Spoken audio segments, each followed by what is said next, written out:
All right, so if Pika AI is not working for you, yeah, that can be really frustrating, but don't worry. In this video, I'll show you simple steps to fix it quickly. First, quick idea. Most problems usually happen because of login issues, network errors, or temporary server problems. Start by checking your internet connection. If your connection is slow or unstable, Pika might not work properly.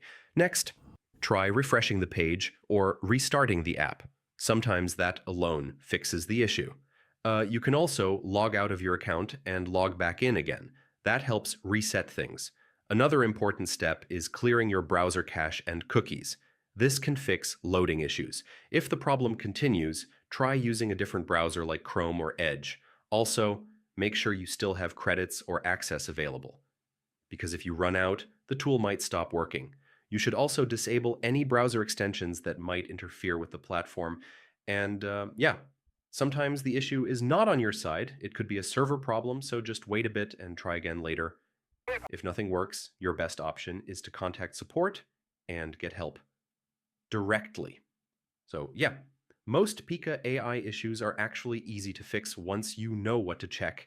And if this helped you out, don't forget to like, share, and subscribe. More AI troubleshooting guides coming soon.